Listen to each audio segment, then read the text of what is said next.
र सम्पूर्ण साथीहरूलाई के जानकारी गराएँ भने झापा क्षेत्रमा 5 को 1,06,000 मत झरेको छ।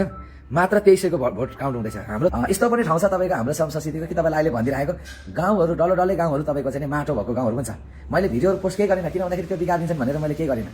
त्यस कारणले गर्दाखेरि बोर्डर साइडको मतगणनामा हामीले विभिन्न ठाउँहरू गर्दै जाँदा अन्तिममा पुगेको एरिया हो। उनीहरू सबैभन्दा पहिला पुगेको एरिया रहेछ। थाहा छ यो मत कम्ती नै आउँछ भनेर हामीलाई पुरा थाहा छ। निराश हुनुपर्ने केही कारणै छैन। 1,06,000 मत हो, मात्र 2300 मत एराउन्डमा। बाँसबारीको पनि तपाईँको चाहिँ 1 र 2 मात्रै हो, अझ बाँकी नै छ। त्यहाँ चाहिँ तपाईँको मेन हाम्रो कोर एरियाहरू आउनै बाँकी छ, छुकै छैन हाम्रो एरिया। दमकतिरको त तपाईँको इन्ट्री नै भएको छैन, सुरु भएकै छैन।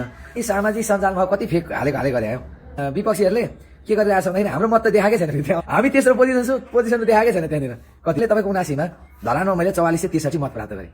अब 4463ले त समीर तामाङलाई चाहिँ जे भए पनि सांसदको रूपमा स्वीकारेको, चुनाव जितेर मात्रै विकास गर्नुपर्छ भन्ने हाम्रो मूल्य मान्यतै छैन साथीहरू। होइन, अनि यो अहिले 10,100 यहाँ कति लेखेको छ नि बालेनको, यो गलत हो साथीहरू। यो कसम भने होइन, यो अहिले भएकै छैन। सुसेले अनि के गरे हल्ला खल्ला गरेर त्यो मात्रै भइरहेको छ। त्यस कारणले कोही आतिनुपर्ने कोही मातिनुपर्ने अहिले अवस्था होइन।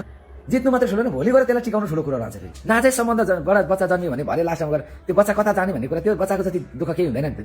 झापा 5 को मत परिणाम आउनु 2% पनि आएको छैन हेर्नुहोस्। होइन, तर एउटा कुरा चाहिँ के भन्दाखेरि श्रम संस्कृति पार्टी निर्धक्क साथ तपाईँहरू के बुझ्नुहुन्छ भने निष्ठा विचार सिद्धान्तसँग चाहिँ त्यो चुनाव लडेको पार्टी हो। त्यस कारणले गर्दाखेरि कोहीले पनि अहिले यस्तो उस्तो भनेर अड्कल अन्दाज गर्ने अहिले अवस्था छैन। अनि जति पनि अहिले मत परिणाम कोहीले 14,000 13,000 हा गरिरहेको छ यार, त्यो केही होइन। जम्मा 6,000 मत पनि काउन्ट भएको छैन, 2300 मत काउन्ट भइसकेको छ। त्यसको रिजल्ट आइसक्यो। घम्सी हुने भनेको अस्ति मत पेटिकामा खसिन्छ। अन्तिम परिणाम नआइन्जेलसम्म किन हताश हुने, निराश हुने।